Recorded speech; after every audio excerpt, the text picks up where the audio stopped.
Magandang umaga po sa ating lahat at narito po kami ngayon sa gitna ng lawa ng Taal sa Barangay Boso-Boso.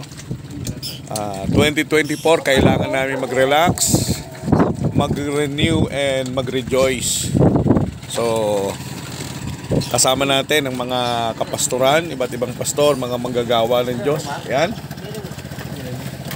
Ayan. Hello po. Ayan. Hello po. Ayan. Kailangan mag-renew ng strength, pagnilay-nilay sa kabutihan ng Panginoon, sa kanyang magandang nilikha.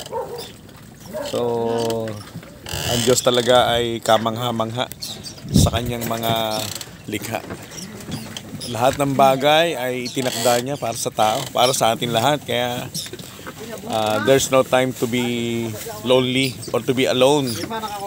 Kailangan lang natin ma-appreciate yung mga bagay na ginagawa ng Diyos sa buhay natin. Maliit man o malaki, because the success is to be contented.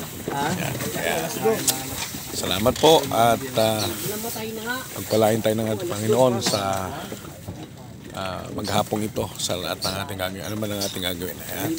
Ayun, si Pastor Marson. Doon.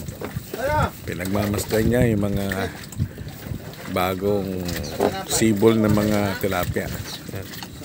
Okay. So, yan. Okay. So, namatay yung aming sinaing. Bali ba hindi natanggap dito sa Marson yung tat na... Hoy, kaway-kaway dyan, mga lingkod ng Diyos. Kaway-kaway. Ayan. Pastor. Okay. Dapat ito pala sa ating dito tayo nagkaroon. Ayan, po. Napakabuti ng Panginoon. So, napakaganda ng kalangitan. Ayan. Napakaganda ng kalangitan. Mga ibong malayang lumilipad. Mga kabundukan. Ano man sa mga nakaraang panahon, nakaraang taon, sa kita ng pagtutok ng kagawin sa Taal. Pero ngayon ay may mga bagong sibol. Ibig sabihin, sa bawat lingkod ng buhay ay may mga pagkakataon na kailangan magsimula muli, mag-reflect, mag-renew and mag-rejoice sa lahat ng ginagawa ng Diyos sa buhay natin. Kaya mga kababayan, mga kapatid, patuloy nating pasalamatan ng Diyos sa lahat ng bagay, mga kaibigan, pamilya, tagumpay, mga challenges, para mas lalo nating ma-appreciate ang pag. Kasi yun talaga ang buhay natin.